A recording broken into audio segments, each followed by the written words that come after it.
Hey, how's it going? This is Ricardo, and in this video I'll show you how to remove the volume button circuit board from a Dell Latitude 12 version 7275. If you're looking for parts for this laptop, go to our website and use this coupon for a 5% off discount.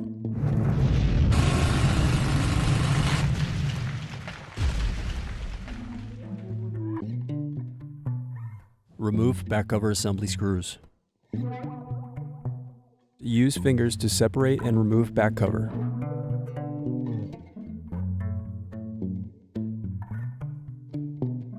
Now remove battery screws. Then disconnect and remove battery. Now disconnect circuit board. Now unscrew and remove volume button circuit board. Thanks for watching. Don't forget to like and subscribe if you enjoyed this video.